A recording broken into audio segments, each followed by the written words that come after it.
Le cri déchira la nuit andalouse comme un éclair foudroyant un olivier centenaire. Sors d'ici. Petite perverse, hurla la mère d'Émilie, les yeux emplis d'une rage que la fillette de 10 ans n'avait jamais imaginé possible. Émilie, tremblante, serra contre elle la poupée qu'elle avait embrassée en secret, imaginant qu'elle était sa camarade de classe, et fut poussée dehors dans les rues sombres de Séville, abandonnée à la merci des ombres. Émilie errait dans les ruelles étroites de Séville, ses petites jambes la portant à peine sous le poids de la trahison. La lune, haute et indifférente, illuminait les façades blanches des maisons andalouses, où les balcons fleuris semblaient se moquer de sa solitude. À 10 ans, elle ne comprenait pas pleinement pourquoi un baiser innocent avec sa meilleure amie avait déclenché une telle tempête. Sa famille. Des Français expatriés en Espagne pour le travail de son père, avait toujours prôné les valeurs catholiques strictes. Mais ce soir-là, elle s'était transformée en arme contre elle. Tu es une abomination, avait craché son père, avant de verrouiller la porte derrière elle. Les larmes coulaient sur ses joues, mélange de peur et d'incompréhension. Elle s'assit sur un banc près de la Plaza de España, les mosaïques colorées sous ses pieds lui rappelant les contes que sa grand-mère lui lisait autrefois. Des histoires de princesses et de chevaliers. Mais là, il n'y avait pas de sauveur. Les heures passèrent, et le froid de la nuit s'insinua dans ses os. Un policier la trouva enfin, recroquevillée, et l'emmena au commissariat. Là, on contacta les services sociaux. Émilie fut placée dans un foyer d'accueil à Grenade, loin de Séville, pour éviter tout contact avec sa famille. Les mois suivants furent un tourbillon de solitude.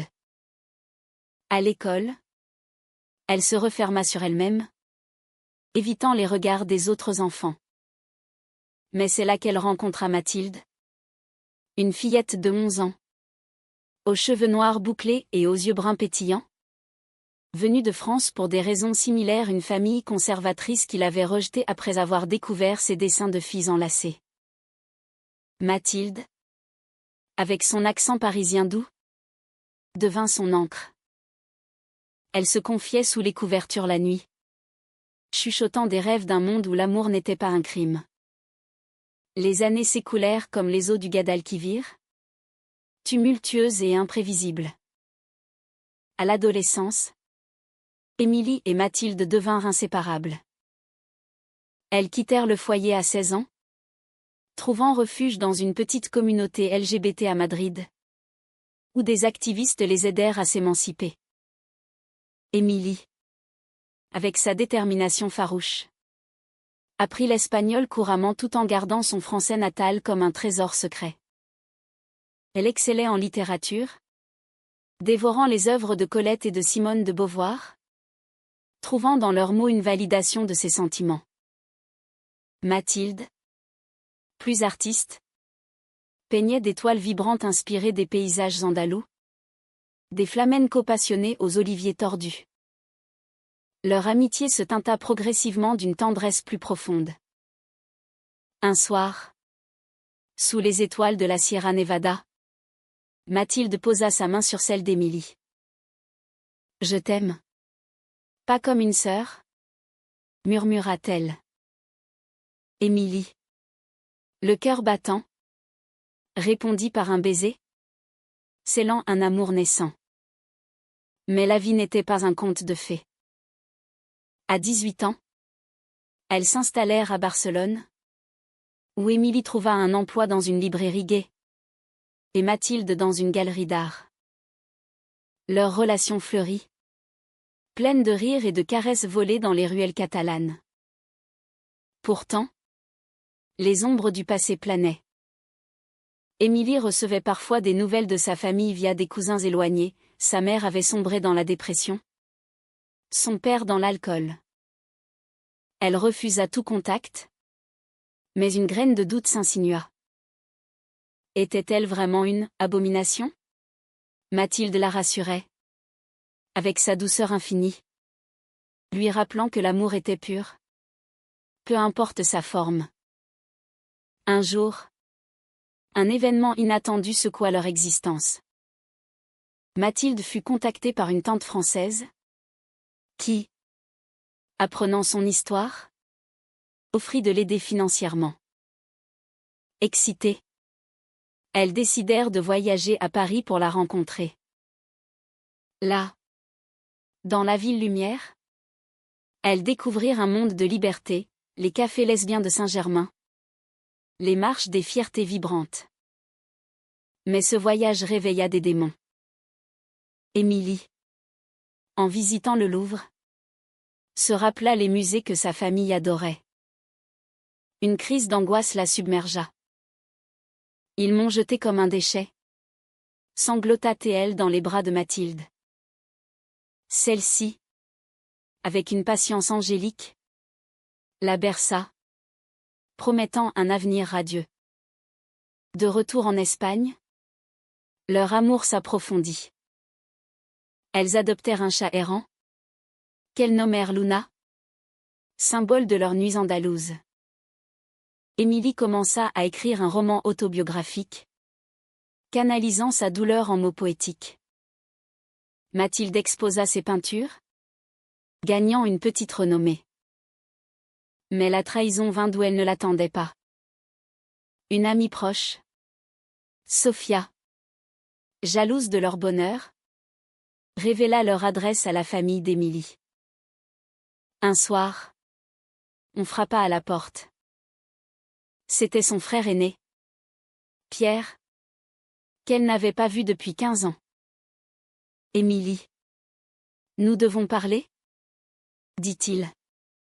Les yeux baissés. La confrontation fut explosive. Pierre avoua que la famille regrettait. Mais Émilie, blessée, le chassa. Mathilde la soutint. Mais intérieurement, elle doutait, valait-il mieux pardonner ? Ce doute créa une faille. Des disputes éclatèrent. Mathilde accusant Émilie de rigidité. Émilie reprochant à Mathilde sa naïveté. Leur relation vacilla. Au bord du précipice. Pourtant, l'amour triompha. Une nuit. Après une dispute, Mathilde s'agenouilla. Épouse-moi, Émilie. Prouvons au monde que notre amour est plus fort que la haine. Les larmes aux yeux, Émilie accepta. Elles planifièrent un mariage à Séville, la ville de l'abandon, pour une renaissance symbolique. Les préparatifs du mariage furent un mélange de joie et de tourments. Émilie et Mathilde choisirent la cathédrale de Séville comme toile de fond. Non pour des raisons religieuses, mais pour sa beauté gothique. Un défi à l'hypocrisie qui les avait blessés. Émilie. Maintenant une femme de 28 ans aux cheveux châtains mi-longs et aux yeux verts perçants, rédigeait les invitations avec une main tremblante. Mathilde, avec ses boucles noires et son sourire contagieux, la encourageait. Invitons-les, ma chérie. C'est notre victoire. Émilie hésita, mais finit par envoyer les cartons à sa famille. Un acte de courage qui la libéra partiellement. Les réponses arrivèrent comme des vagues imprévisibles. Sa mère accepta.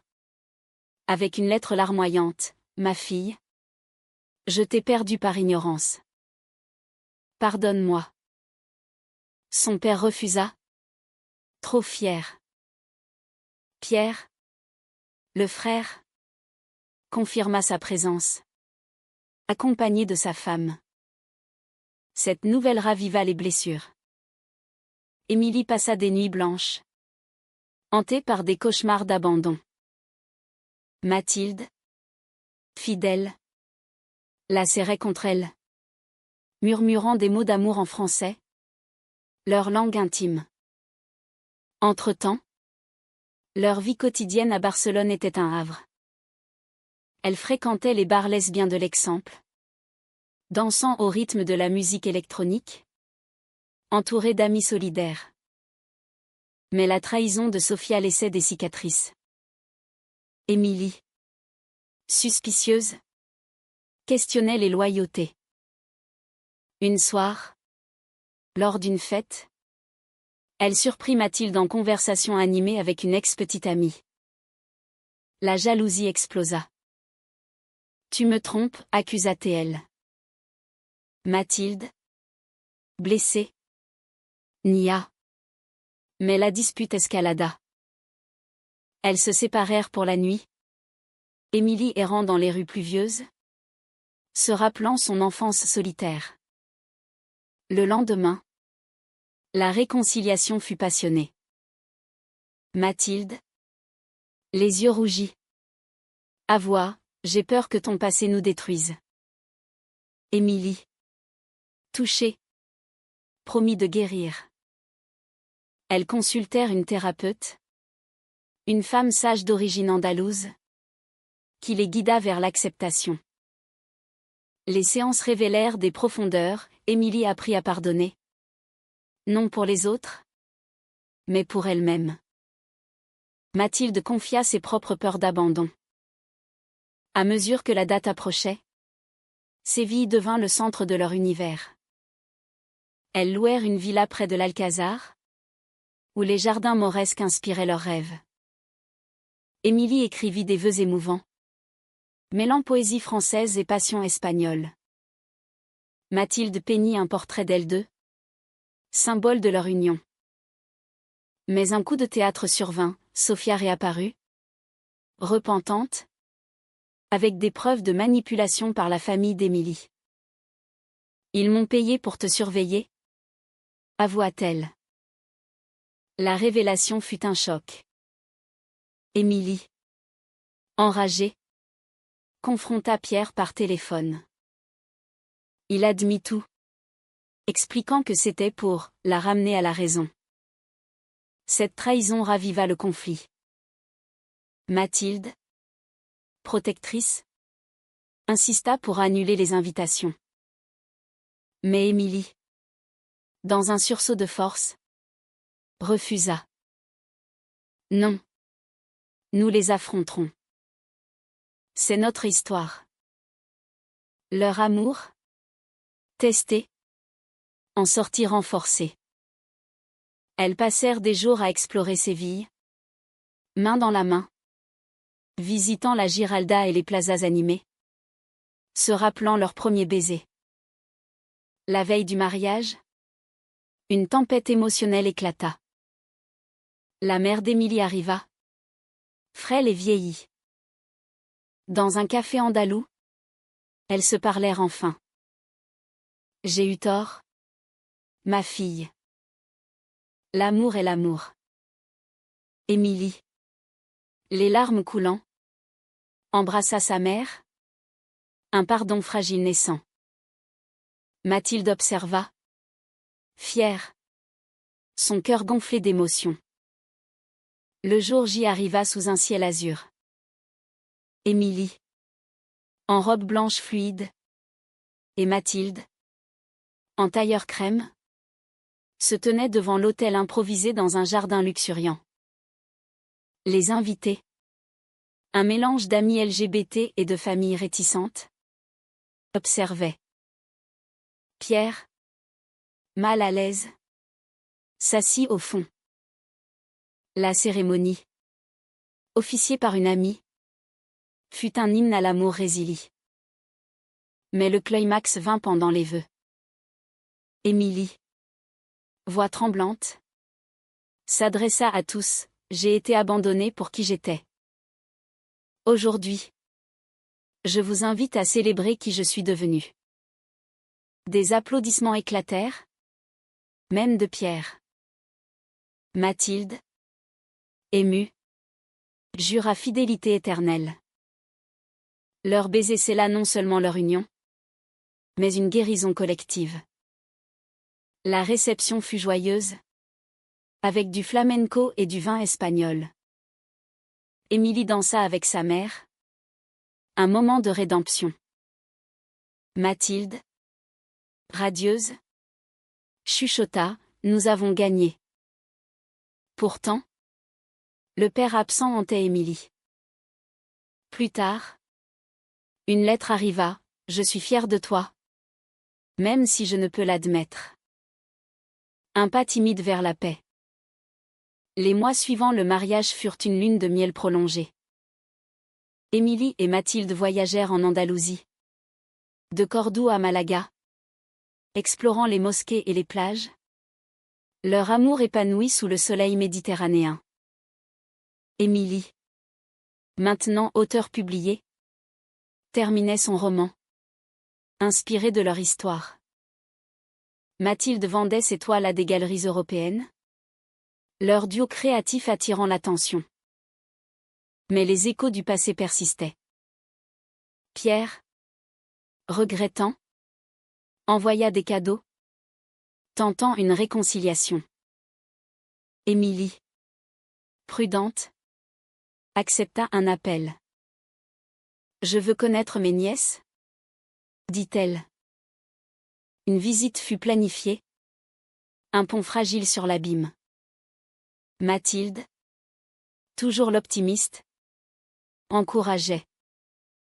Leur vie à Barcelone s'enrichit, elles adoptèrent un deuxième chat. Soleil et rêvèrent d'enfants. Des discussions sur l'adoption ou la PMA animèrent leur soirée. Mais un nouveau conflit surgit. Une journaliste contacta Émilie pour un article sur son histoire.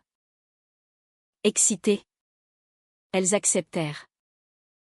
L'article, publié dans un magazine français, fit sensation, mais attira des trolls homophobes. Des menaces en ligne les effrayèrent. Mathilde, protectrice, installa des alarmes. Émilie, résiliente, transforma la peur en militantisme, rejoignant des associations LGBT en Espagne. Une trahison inattendue vint de l'intérieur. Une cousine, jalouse du succès d'Émilie, répandit des rumeurs sur leur mariage, accusant Mathilde d'infidélité. Les ragots atteignirent Pierre, qui douta. Lors d'une réunion familiale à Séville, il confronta Émilie, est-ce vrai? Blessée. Elle nia. Mais le doute s'insinua.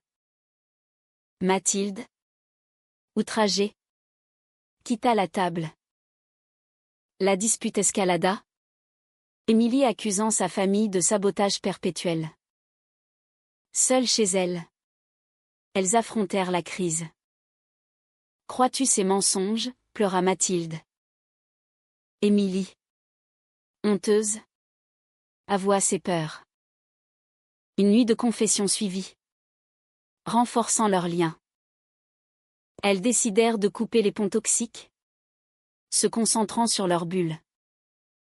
Leur amour, profond et romantique, se manifestait dans les petits gestes, des petits déjeuners au lit, des promenades sur la plage de la Costa Brava, des lectures partagées de poésie française. Émilie dédiait son livre à Mathilde. Ma muse, mon salut. Mathilde peignit une série sur leur voyage. Des toiles abstraites de couleurs vives symbolisant la résilience. Un tournant humaniste vint avec une invitation à un festival LGBT à Madrid. Émilie y parla, partageant son histoire, inspirant des jeunes rejetés. Mathilde, à ses côtés, rayonnait. Là, elles rencontrèrent une adolescente abandonnée, comme elles autrefois. Touchées, elles l'aidèrent, devenant mentor. Cette expérience guérit Émilie, transformant sa douleur en empathie. Mais le destin frappa durement. Mathilde fut diagnostiquée avec une maladie auto-immune, rare mais gérable. La peur les unit plus que jamais. Émilie, dévouée, l'accompagna au rendez-vous, tenant sa main pendant les traitements. Je ne te quitterai jamais, jurait elle. Mathilde, affaiblie mais forte, répondait, notre amour est immortel. La famille, apprenant la nouvelle, se mobilisa. La mère vint aider, cuisinant des plats français. Pierre offrit un soutien financier. Cette épreuve forgea des liens inattendus. Une rédemption collective. Émilie, inspirée, écrivit une suite à son roman. Explorant le pardon. Mathilde, en rémission, reprit la peinture avec vigueur. Leur vie, kitschée de drame, devint un témoignage d'humanité, l'amour triomphe des préjugés. Un soir, sous les étoiles andalouses, elles renouvelèrent leurs vœux. Malgré tout, je t'aime, murmura Émilie. Mathilde sourit, pour toujours. Les années passèrent, tissant une tapisserie de joie et de défis. À 35 ans, Émilie et Mathilde adoptèrent une petite fille, Isabella, une orpheline espagnole aux yeux curieux. Leur foyer barcelonais devint un nid d'amour, où les rires d'enfants chassaient les fantômes du passé. Émilie, auteure reconnue, voyageait pour des conférences, prônant l'acceptation. Mathilde, artiste établie, exposait à Paris et Madrid, ses toiles racontant des histoires de résilience lesbienne. La famille d'Émilie, transformée, visita souvent. La mère, grand-mère attentive, tricotait pour Isabella. Pierre, oncle repentant, partageait des histoires d'enfance. Même le père, vieilli, envoya une lettre de regret profond, menant à une rencontre émouvante. J'ai été aveugle, admit-il. Émilie, magnanime, pardonna, fermant le cercle de la guérison. Pourtant, des ombres persistaient. Isabella, à l'école, subit des moqueries pour avoir deux mamans. Émilie et Mathilde, unies, l'armèrent de fierté. L'amour est divers, lui enseignait-elle. Cette épreuve renforça leur militantisme, fondant une association pour familles LGBT en Espagne. Leur romance resta vibrante, des escapades romantiques à la Côte d'Azur, des dîners aux chandelles avec du vin français, des caresses tendres sous les couvertures. Émilie écrivait des poèmes pour Mathilde, qui les mettait en musique sur sa guitare. Un climax final vint avec la publication du mémoire d'Émilie. Un best-seller. Lors du lancement à Séville, toute la famille assista. Symbole de réconciliation. Mathilde, radieuse, prononça un discours. Notre histoire est celle de l'humanité, imparfaite, mais capable de beauté. Le livre inspira un film, dirigé par une réalisatrice lesbienne française, capturant l'essence dramatique et émotive de leur vie. Émilie et Mathilde, consultant, revécurent leur douleur, mais en sortirent plus fortes. À la fin, leur conclusion fut humaniste, pas un happy end hollywoodien, mais une vie réelle, avec ses cicatrices et ses triomphes. Isabella grandit entourée d'amour, ignorant les rejets passés. Émilie, regardant Mathilde, savait que leur union était un phare pour d'autres. Un soir, sur un balcon andalou, elles trinquèrent. À nous, contre le monde, dit Émilie. Mathilde répondit, et avec le monde, désormais. Ainsi se clôt leur saga. Un témoignage d'amour lesbien, kitsché de drame français et de passion espagnole, où la trahison mène au pardon, et l'abandon à l'étreinte éternelle.